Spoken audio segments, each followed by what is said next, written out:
Les États-Unis considèrent avoir le droit d'imposer leurs règles partout dans le monde.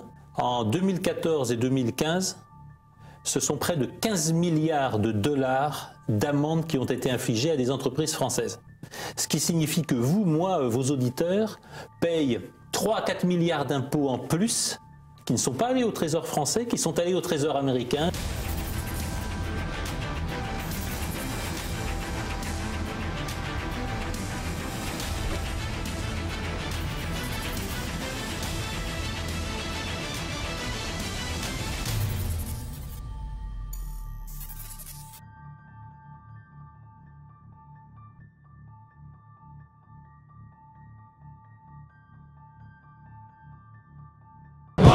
Symbole de courage, pied droit, reflet de volonté. Toute confession, sans distinction, fils de pionnier. Pied droit, c'est notre seul bagage. Pied droit, voilà notre fierté. Rien ne pourra faire oublier notre passé.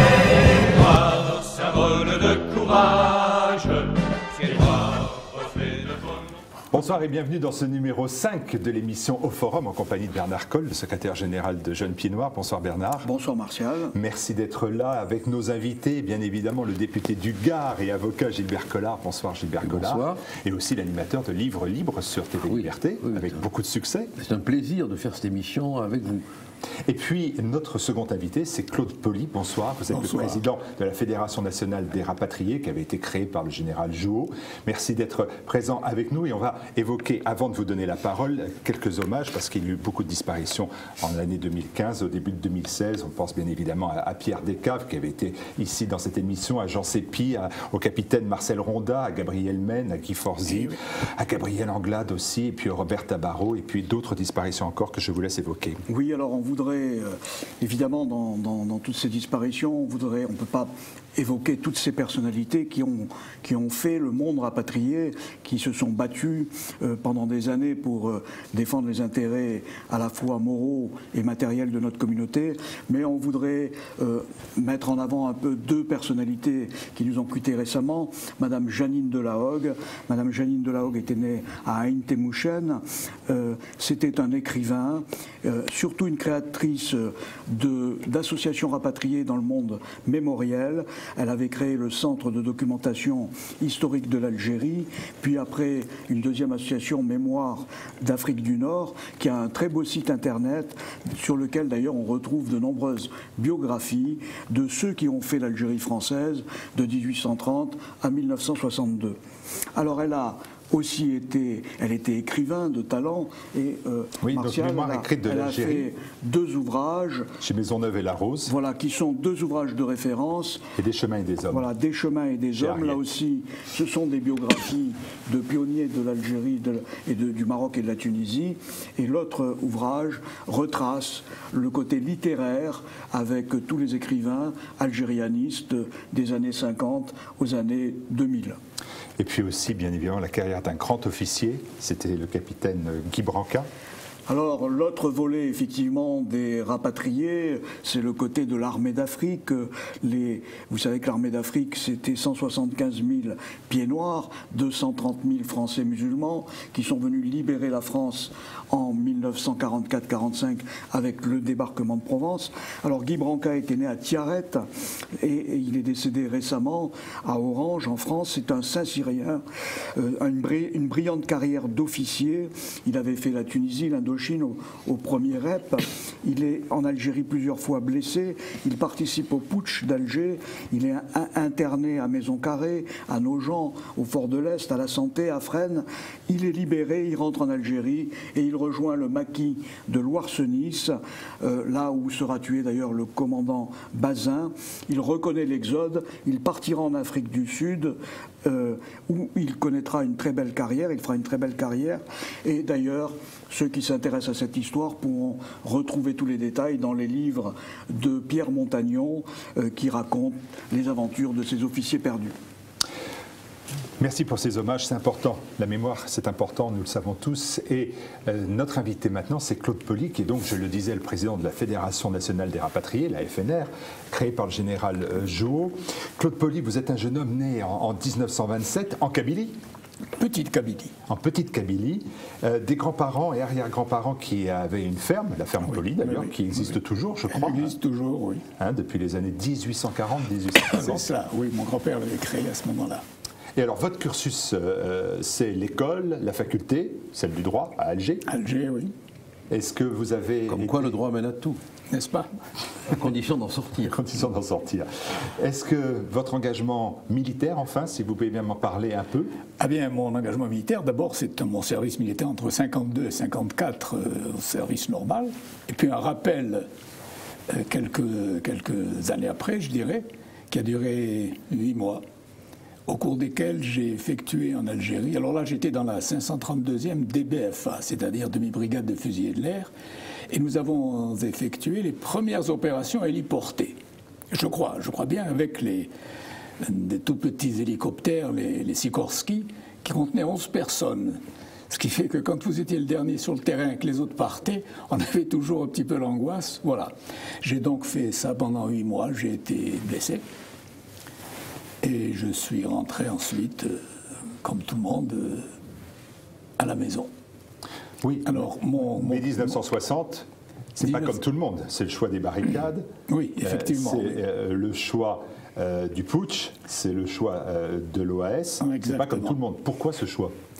Et le choix parce que non, même d'abord, nous sommes toujours efforcés d'y croire, mais tout doucement, nous avons compris que les choses étaient déjà réglées par quelqu'un que je ne citerai pas. Et on a imaginé une action clandestine.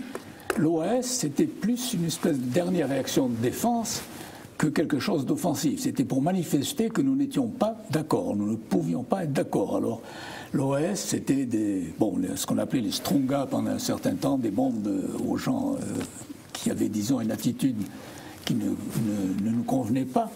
Et puis une propagande parlée. Alors moi, j'étais la voix de l'Algérie française pendant un temps.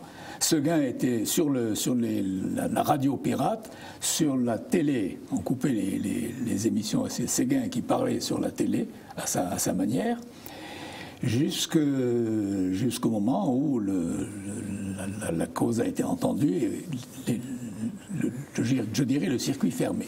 J'étais à l'époque au Trésor, fonctionnaire, et je suis resté en Algérie sur ma demande, après l'indépendance, jusqu'au 30 décembre 1962.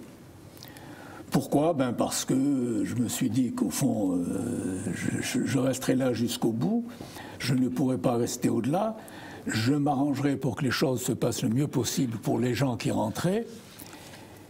Et puis, j'ai été obligé d'assister à un certain nombre de choses. Je raconte toujours l'histoire du coup de téléphone de la délégation. C'était après l'indépendance, de la délégation. C'était Nosiato, qui était un parent de mon beau-père, qui m'appelle et qui me dit « Je vais venir te voir, il faut me faire un chèque pour Ben Bella ». Je dis « Moi, si vous avez une ordonnance légale, je vous fais un chèque pour Ben Bella ». Alors, c'était à l'époque, je ne sais pas si les gens en ont fait conscience, mais la Casbah à Alger, ce n'était pas une ville arabe, c'était une ville kabyle. Et les Kabyles, ce n'était pas Ben Bella. Alors, M. Haït Ahmed et l'autre, j'oublie toujours son nom, kabyle, étaient un peu en tension avec M. Ben Bella. Donc, pour apaiser ces tensions, il fallait de l'argent, M. Ben Bella. Donc, M. Nosiato est venu, j'ai averti le trésorier général, je n'étais que fondé de pouvoir, qui s'appelait... peu importe. Et je lui ai dit, je viens vous voir avec M. Nosiato et un chèque de 35 millions au nom pour M. Ben Bella. Il m'a dit, venez me voir, parce qu'il s'était mis dans son bureau et il m'avait laissé son bureau de manière à gérer les affaires courantes, je dirais. Nous sommes donc montés voir le trésorier général avec Nosiato et effectivement, j'ai fait un chèque au nom d'Ahmed Ben Bella. Non pas au nom du président d'Ahmed Ben Bella, qui était le deuxième président. Le premier, c'était Ben Kheda. Ben Bella avait succédé à Ben Kheda. Il avait des problèmes avec les Kabyles. Quand il a eu... Donc, je fais le chèque et je le tends au trésorier général. Gallois, il s'appelait Gallois. Et Gallois me dit, écoutez, nous allons le signer tous les deux. Je dis, c'est une formalité. Si je le signe, ce n'est pas ma signature, c'est la vôtre. Nous avons signé ce chèque qui a été donné à Ahmed Ben Bella, et les tensions de la Casbah se sont apaisées dans les 15 jours suivants. Autrement dit, je pense que Ben Bella avait dû arroser suffisamment. Non, mais ça se passe à quel moment, ça? Ça se passe à 2 ou 3 mois après l'indépendance. Oui, c'est en décembre, novembre. Je peux me permettre de... Vous êtes là pour cela? Non, mais c'est assez extraordinaire d'avoir un témoin... vécu, c'est du vécu. De l'histoire. Hein. Alors évidemment, pour nous, qui avons, grâce à la lointaineté de ces événements, le moyen de dire qu'on est jeune... Vous pouvez. Hein, bon, ça ne dure pas en général. Hein. C'est extraordinaire de pouvoir interroger un témoin. Alors, j'ai été très frappé par ce que vous avez dit, parce que, d'une part, vous avez fait partie de l'OAS. Oui. En même temps, nettement, vous étiez fonctionnaire. Ah oui. Puis... Je n'étais pas très fier, je vous dirais. Non, mais je ne porte aucun jugement sur l'histoire, parce que, dans mon fauteuil, je ne suis pas dans la tempête. Le jour où j'y serai, j'assumerai la tempête et les orages, mais je me garde bien de juger, quand je suis à l'abri de la tempête et de la pluie, ceux qui sont sous la pluie et dans la tempête. Ça, je crois que c'est une conduite que beaucoup de commentateurs, d'historiens, de jugeurs devraient avoir. Mais alors... Question. Alors, bon. Comment on peut vivre le statut de fonctionnaire, faire un chèque, c'est-à-dire rester quand même dans la légalité la plus enfin, encore que faire un chèque à Ben Bella, c'était peut-être légal, mais était-ce bien moral? Ça, c'est une autre question, mais c'est pas, vous n'étiez pas là pour en juger, non, on est bien d'accord. Hein. Vous n'aviez pas une espèce de distorsion quand même? Oui, c'est ça, l'égalité du métier et illégalité dans l'action. J'étais le responsable du Trésor en Algérie, parce que mon patron, lui, il était venu chercher une 3e pour une seconde, donc lui, l'Algérie, ça ne l'intéressait pas. Et puis, les crédits, on en avait à ne savoir qu'en faire, parce que tous les crédits militaires du jour de l'indépendance étaient à ma disposition. Voilà. Alors moi, vous voulez ma question, elle est très... C'est comment est-on fonctionnaire et la voix de l'Algérie française de l'autre côté? D'abord, qu'est-ce qui fait qu'à un moment donné, un homme légaliste, fonctionnaire, qui a une vie d'une honnêteté irréprochable. Oui, je crois. Non, on peut le dire. D'honnête homme, oui. D'honnête homme, voilà, c'est déjà un idéal difficile à atteindre. Comment se fait-il qu'à un moment donné, il prend la décision d'entrer dans l'illégalité au sens où la loi est ce qui est en vigueur? L'illégalité, non, ce n'était pas l'illégalité, parce que la loi était ce qu'elle était. L'Algérie était abandonnée, l'Algérie était indépendante, et nous étions simplement les liquidateurs de la France en Algérie, des opérations de la France en Algérie. Donc moi j'étais fonctionnaire français sans problème. De ce côté-là, j'ai continué ma tâche jusqu'au 30 décembre 62 où j'ai pris l'avion. Mais parallèlement, M. Poli, vous étiez la voix de l'Algérie française. Mais avant. Dans les émissions pirates de l'OAS. Oui, dans cette voix de l'Algérie française, moi je peux dire que je suis un témoin, je t'ai entendu. Ça y est, vous l'avez tutoyé. Il s'était juré de ne pas se tutoyer. Mais c'est pas grave, c'est pas grave. Non, mais c'est la sincérité que non. Ne reprenez pas, c'est la sincérité qui triomphe. J'ai entendu à la Radio France, ça s'appelait Radio France à l'époque, et j'entendais le message. Oui, ici Radio France, la voix de l'Algérie française, ouvrez portes et fenêtres, etc. Oui, pour que je l'entende. Alors on va écouter, si vous voulez bien, peut-être un extrait d'ailleurs de l'émission Pirate. Radio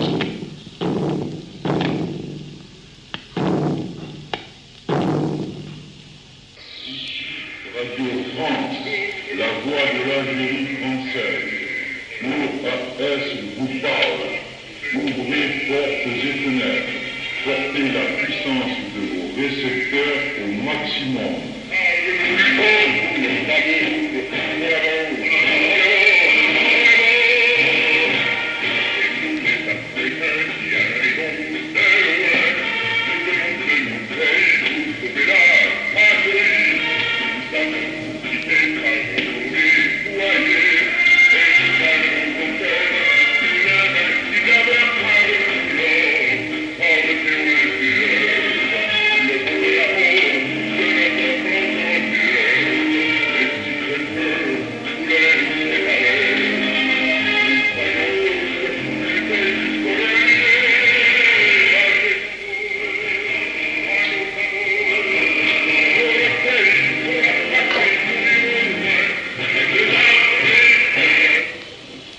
répondre à votre question, mettre juste une petite introduction, et après Claude nous répondra, c'est parce que l'OS est un mouvement de résistance. Or, un mouvement de résistance ne fonctionne que s'il a des indicateurs, des informateurs qui restent dans la société civile, la société légale, et c'est grâce à tous ces informateurs qui étaient bien souvent dans les renseignements généraux, dans la police, dans l'armée, qui informaient les clandestins, que l'OS a pu, comme tout mouvement de résistance, fonctionner. Donc Claude était un peu, je pense, dans ce cas-là. Tu étais... Oui, il y a une échelle de valeur, c'est totalement différent. L'emploi que j'avais, c'était un emploi. Le reste, mon attitude et ce que je pensais, ce que je faisais, c'est ce à quoi je croyais, c'est-à-dire une espèce de continuité de l'Algérie telle que je l'avais connue. Et je subissais ou j'expédiais les affaires courantes comme fonctionnaire.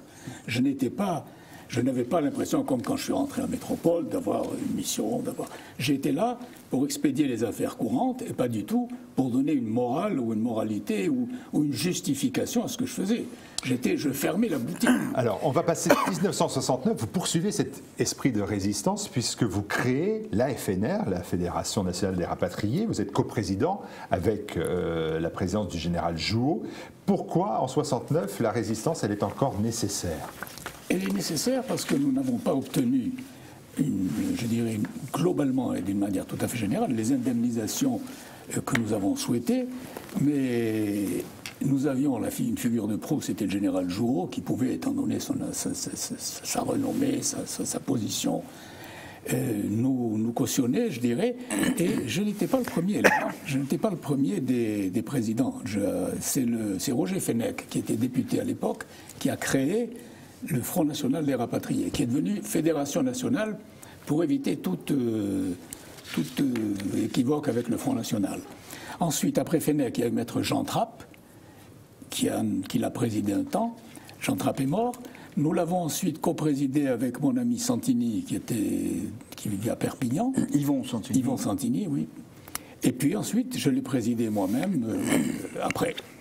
Alors, nous avons créé ce mouvement pour continuer d'abord à faire vivre au moins d'une certaine manière ce que nous étions, les pieds noirs, je dirais, puisqu'on les appelle les pieds noirs, et puis essayer d'obtenir un certain nombre de compensations matérielles, mais surtout morales. Moi, je ne me suis pas attaché aux compensations matérielles, je vous dirais, bien que j'ai perdu un certain nombre de choses, mais surtout redonner une image de marque de ce qu'on appelait les pieds noirs, qui n'était pas toujours bien perçu en métropole. Il faut peut-être donner le cadre, l'ambiance de l'époque. On est en 63, les rapatriés sont accueillis sans accueil. Et là, je crois que Maître Collard, vous avez connu cette période-là. Moi, à l'époque, si les pieds noirs avaient été accueillis comme les migrants, les pieds noirs auraient pu être contents. Oui. Mais il faut dire, et moi j'en garde le souvenir, bien qu'à l'époque, je devais avoir 14 ou 15 ans, du très mauvais accueil qui avait été fait à Marseille notamment, aux pieds noirs. Et oui, j'ai eu la chance, dans le train, parce que je prends beaucoup le train, alors que j'étais installé, craintif à l'idée qu'on vienne m'insulter, comme c'est souvent le cas, de moins en moins du reste. Je vois arriver une dame qui me dit « Bonjour, Gilbert ». Bon, ma femme était à côté de moi et comme elle avait l'air très âgée, je n'étais pas inquiet. Et elle me dit... votre femme n'était pas jalouse, c'est ça? Ma femme n'était pas jalouse, elle n'avait aucun motif de l'être. Et moi, aucun motif d'inquiétude à l'idée que quelque chose aurait pu provoquer sa ire, comme on dit. Et elle me dit « Tu ne te rappelles pas de moi? J'ai tellement vieilli. » Et voilà, je suis la fille Bernabeu. Ah, Bernabeu, oui. J'ai Bernabeu, oui, mais je me rappelle. Elle me dit, ah là là, on se souvient, quand on est arrivé à Marseille, personne ne nous accueillait. Et on est venu chez vous, et vous nous avez hébergés. Bon, je ne le dis pas pour dire que cette dame vit, existe. Bon, j'ai donné son nom parce qu'elle m'a autorisé à le dire. Hein. Mais ça nous a permis de voir, si vous voulez, à travers l'histoire des Bernabeu, dans quelle misère, dans quelle solitude, dans quelle pauvreté, oui, les pieds noirs étaient relégués avec une indifférence politique. Même une hostilité de la part de Defer, c'était de l'hostilité. Oui, il voulait les jeter à la mer. Les jeter à la mer. Et donc, mais comme quoi, vous voyez, les socialistes, quand même, ont des solutions Parfois. tout à fait fascisantes, parfois. Et il faut bien situer effectivement ce contexte. La première loi rapatriée n'a pu être votée qu'après la mort de De Gaulle. La première loi rapatriée date de 1970. Et là, le combat des grandes associations comme le Front National des Rapatriés, à l'époque, ça a été aussi l'amnistie. Oui. Parce qu'il y avait des milliers de personnes en prison. Oui. Mais alors, vous savez, à mon avis... Le premier combat, d'ailleurs, a été l'amnistie. On dit un téléspectateur ou... Oui, très bien. Voilà, c'est là, on peut les termes là. Les téléspectateurs qui vont nous regarder vont dire qu'on passe à côté d'une question. On évoque l'OAS et on ne pose pas la question du procès fait à l'OAS. M'excuse, mais et c'est pas pour condamner, c'est pour avoir l'honnêteté de poser des questions. De poser des questions et d'avoir des réponses. Et d'avoir qui ne des sont réponses. pas toujours les mêmes. Chaque fois que j'évoque l'OAS avec des hommes ou des femmes qui n'ont pas connu cette période, ou qui ont été des militants de l'extrême gauche, j'entends dire qu'on avait affaire à des assassins, à des terroristes. Au moins. Non, les accusations sont très brutales. Tout à fait. Alors, qu'est-ce que vous pouvez dire? Ça m'intéresse vraiment d'avoir l'occasion de donner un peu la parole à la défense. Je voudrais quand même rappeler On est en pleine guerre civile, en fait. parmi les élus à Alger, premier collège, il y avait 2 communistes. Autrement dit, les gens d'Algérie n'étaient pas tous des gens de droite, des fascistes ou des fascisants. C'était un petit peuple. Le peuple de Pieds-Noirs, c'était un petit peuple. Il y avait de tout. Et je rappelle chaque fois, il y avait des communistes. Il y a eu un maire d'Alger communiste. Il s'appelait, je ne sais plus si c'était Tubert ou Fayet. Fayet, Tubert, un général de gendarmerie et un autre. Donc, un général de gendarmerie communiste. Oui. Quelle époque merveilleuse vous avez vécu. Oui, on a vécu cette époque. Il a été maire d'Alger. Je ne sais plus si c'est Fayet ou Tubert. Je sais que c'est un des deux.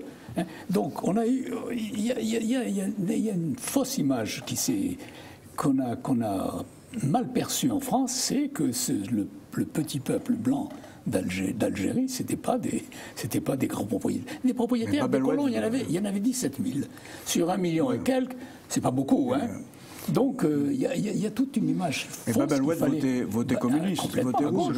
Je poursuis, si vous voulez bien, pour qu'il faut que nous avancions aussi sur les activités d'aujourd'hui, parce que il y a la revue de la FNR, c'est nous les Africains, il y a bien évidemment la loi Vérité et Justice pour les Français rapatriés, Gilbert Collard, vous portez aussi à l'Assemblée. Donc ça, ce sont les combats d'aujourd'hui, ils n'ont pas fini. Les combats gagnés, les combats perdus, puis les combats d'aujourd'hui encore. Les combats d'aujourd'hui qui sont fort bien défendus d'ailleurs, Dieu merci.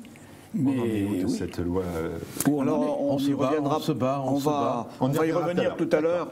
Alors il y a une autre question qui m'intéresse. Mais on se fatigue aussi parce qu'à force de se battre je sais bien que Cyrano de Bergerac dit que les combats les plus désespérés sont les plus beaux.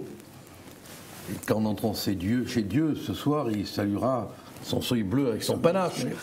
Mais à force de se battre à coups de panache, mais le général on désespère un peu d'obtenir gain de cause. Le général Jouot a fait un livre d'ailleurs qui s'appelle « La vie est un combat ». Oui. Et je crois que la personnalité même du général Jouot, et là Claude Poli est un témoin direct puisque tu l'as fréquenté. Claude, est-ce que vous regrettez votre vie au jour? Ah non, pas du tout. Ah non, pas du tout. Alors non. Et ce général Jouot, alors c'est une carrière fulgurante quand même, puisque il a fait une très belle carrière, mais il a été dans les 4 putschistes, non. Il y avait Chasles, Salan, Jouot. Alors c'est un Oranais d'abord. Il est né à Boussefer. Oui, Boussefer. Il est né à Boussefer. Dans une famille d'instituteurs. Oui. Installé depuis 2 générations déjà en Algérie. Il est décédé en 1995. C'est aussi un Saint-Cyrien.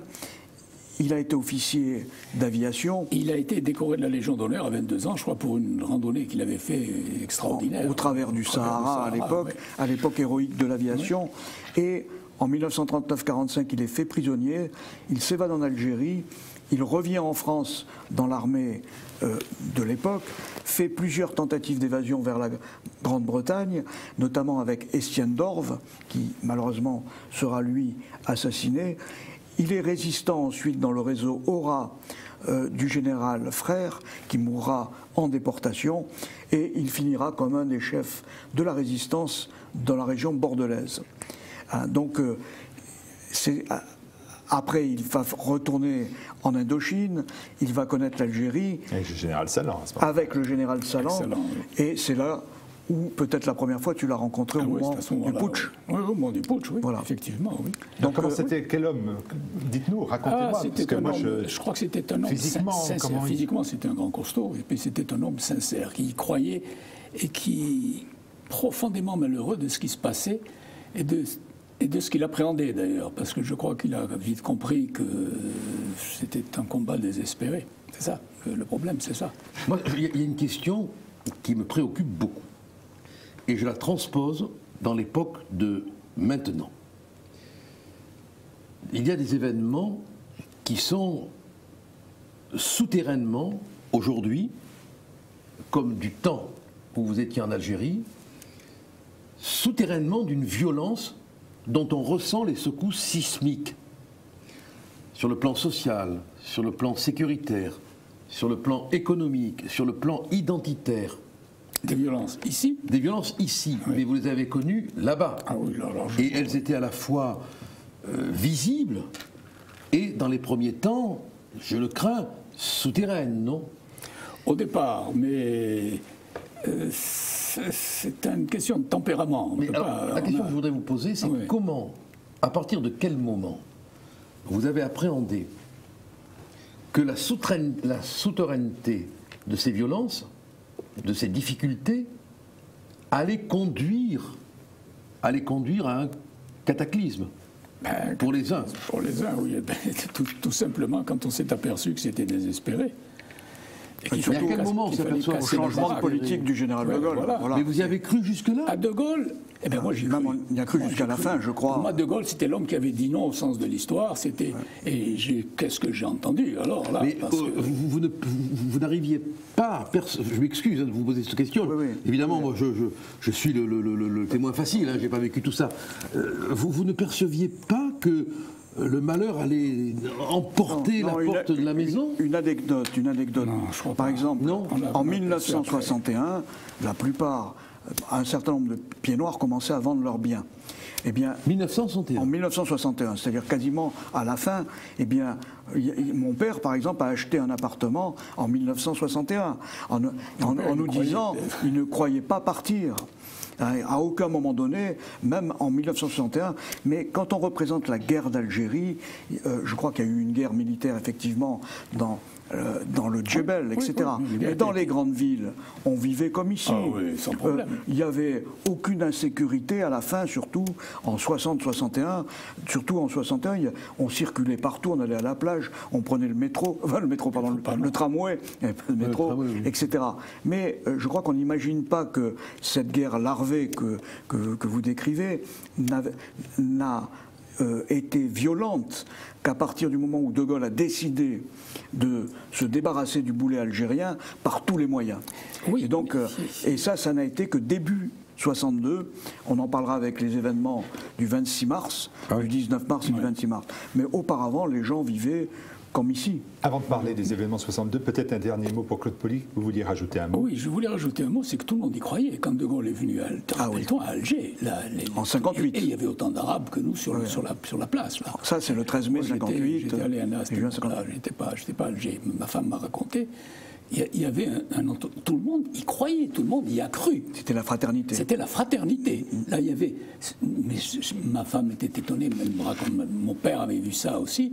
C'était incroyable. Hein. Tout le monde y a cru. Comme quoi, il ne faut pas se fier aux apparences des événements de l'histoire. Voilà. Et ensuite, tout doucement, la situation a dégénéré. Et manifestement, De Gaulle avait dans l'idée de se débarrasser de l'Algérie. Il aimait ni les Arabes, ni les Juifs, ni les pieds noirs. Avec ça, on était servis. Oui, d'ailleurs, De Gaulle a dit à un moment donné au journaliste Tournou, à propos du général Jouhaud, ce n'est pas un Français comme nous, c'est un pied noir. Il faut le faire. Général d'armée aérienne, qui finit inspecteur général de l'armée de l'air, décoré de la Grande Croix de la Légion d'honneur. Ce n'est pas un Français pour De Gaulle, c'était un pied noir. Qu'est-ce que ça veut dire exactement dans son esprit? Simplement qu'il voulait se débarrasser de cette population qui ne l'intéressait pas et de ce pays qui ne l'intéressait pas. On va poursuivre avec cette fois-ci l'actualité historique. Symbole de courage,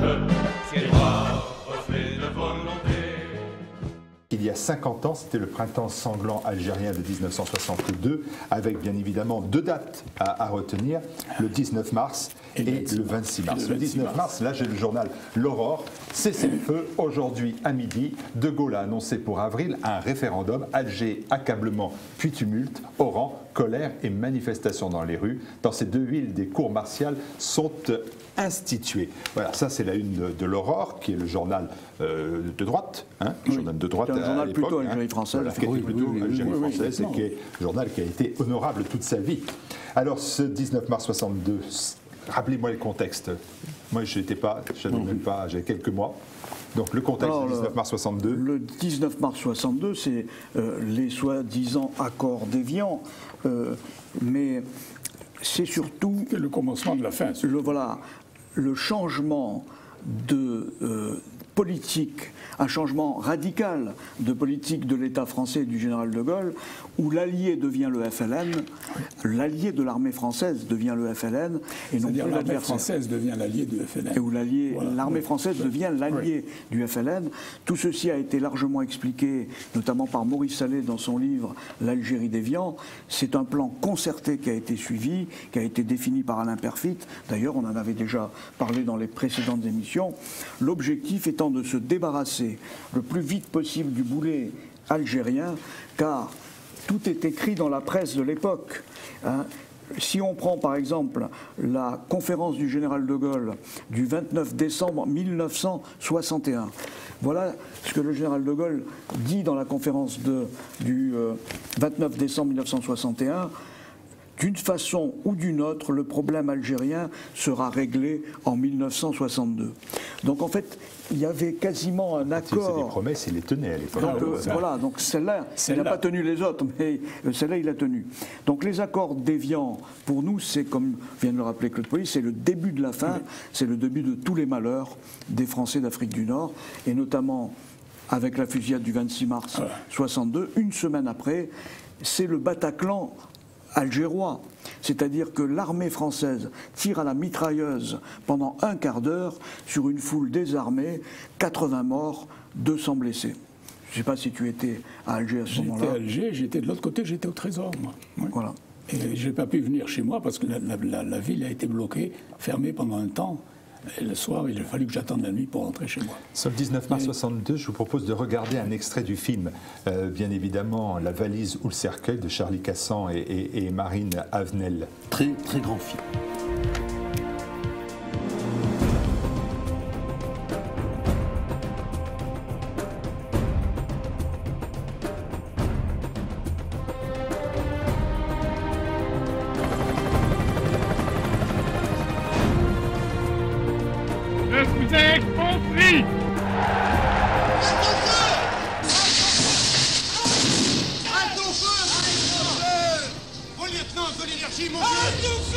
C'était la fin de leur foi en la France. Mon pays, la France, il a disparu dans ce cataclysme qui a emporté l'Algérie. La France a disparu aussi. Nos parents ont pris la valise et aujourd'hui il nous reste le cercueil.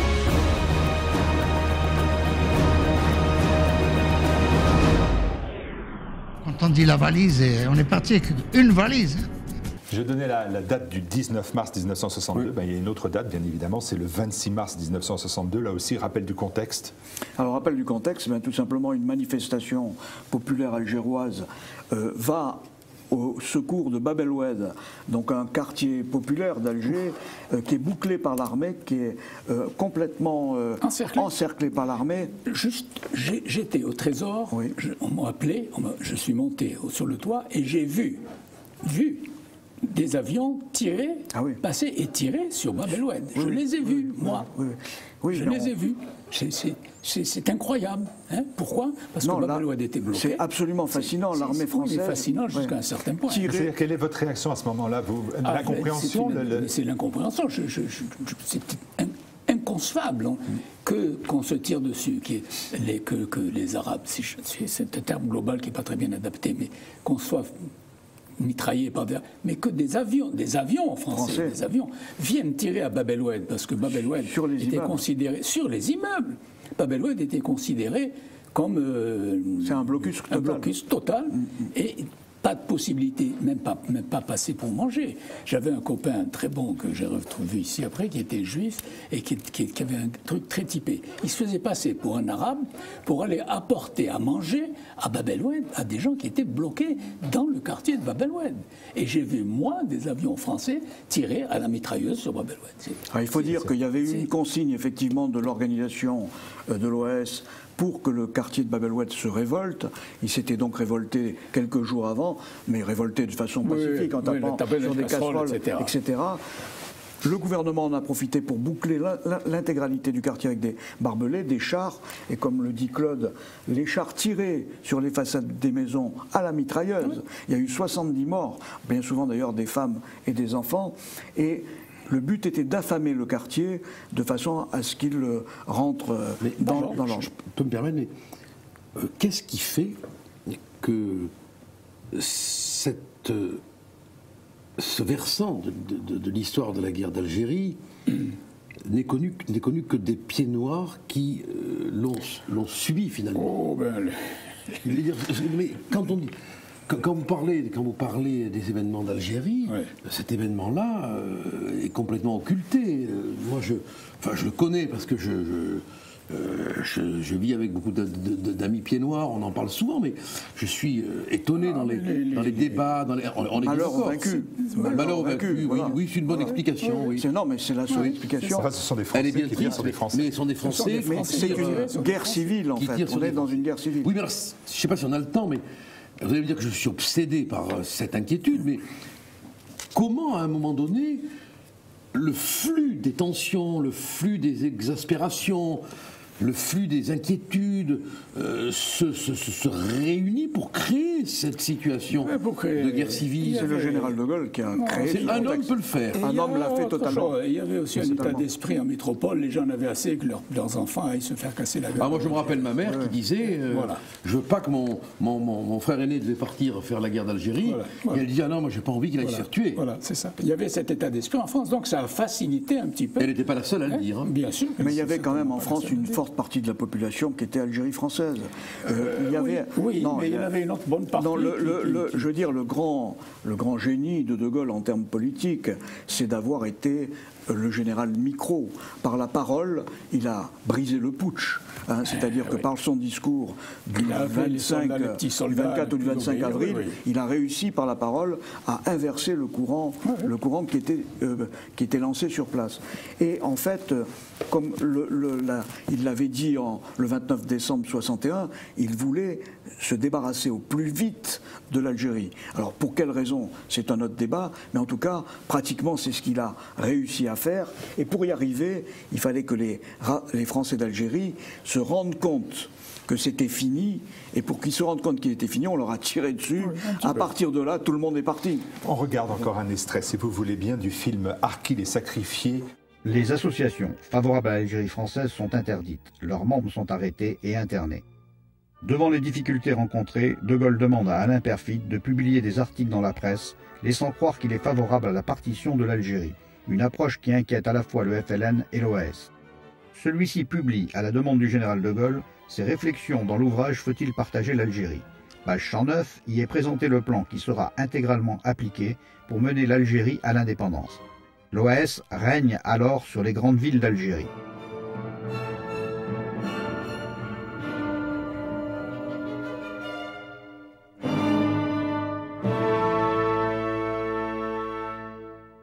Les accords du 19 mars 1962 n'ont pour objet que de donner une apparence de légalité juridique à ce plan. Le gouvernement français devient publiquement l'allié du FLN et va l'aider à éliminer lui-même tous ses adversaires. Pour sacrifier lui-même les autres tendances musulmanes, il retire arbitrairement, en violation de l'article 15 de la Déclaration universelle des droits de l'homme, leur nationalité française aux Algériens arabes et berbères. Les Français d'Algérie ne participeront pas au référendum du 8 avril 1962 qui scelle pourtant leur destin. Les harkis sont désarmés et licenciés. L'armée française se retire des derniers postes militaires, laissant la population sans défense. Dans son étude, Alain Peyrefitte souligne que 1 500 000 Français musulmans sont directement menacés dans leur vie par ces mesures.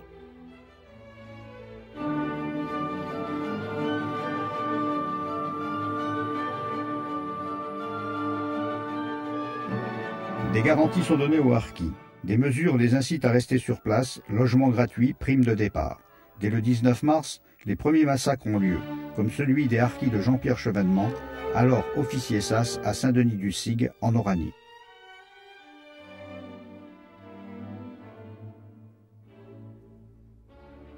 La répression de toute opposition, même pacifique, suffira pour provoquer l'évacuation de la communauté européenne en métropole. Le 26 mars, Christian Fouché donne l'ordre de tirer sur les manifestants, venus témoigner leur solidarité aux 70 000 habitants du quartier de Bab el-Oued, bouclés et affamés depuis 4 jours. C'est le massacre de la rue d'Isly.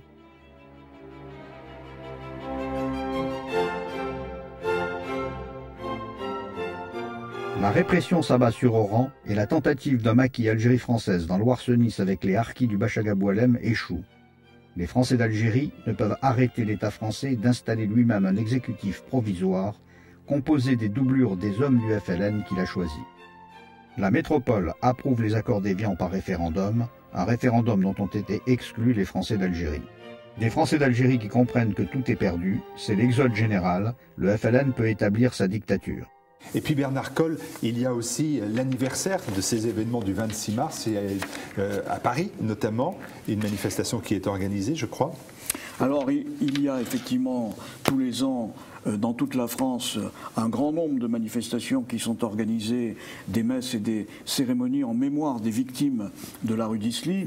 Il y en a une plus particulièrement à Paris, donc qui aura lieu le 26 mars à l'Arc de Triomphe, un dépôt de gerbes qui est organisé par l'association Souvenir du 26 mars 62, animée par monsieur Claude et madame Colette Rochette. Et donc vous pouvez contacter monsieur Claude Rochette et madame Colette Rochette pour participer à cette rencontre souvenir à l'Arc de Triomphe le 26 mars prochain à 17h en haut des Champs-Élysées, le rassemblement. Et puisqu'on parle de manifestation, tout le monde peut venir. Tout le monde peut venir. Et là, au contraire. Il n'y a pas d'exclusive politique. Oh non, pas du tout. Pas du tout. Donc, autre date anniversaire, celle de la mort du colonel Bastien Thierry, et là aussi toujours une manifestation en souvenir. Alors le 11 mars 63, c'est-à-dire bien après l'indépendance de l'Algérie, le colonel Bastien Thierry, le dernier fusillé de France, a été père de 3 enfants, trois fillettes, a été fusillé simplement parce qu'il a tenu un langage de chef d'État à De Gaulle lors de son procès, en mettant l'accent sur les crimes, on allait presque dire, non pas crime de guerre, mais crime de paix, parce que c'était la paix, et surtout crime contre l'humanité, dont le 26 mars est un des exemples, mais le pire, c'est aussi le massacre des harkis.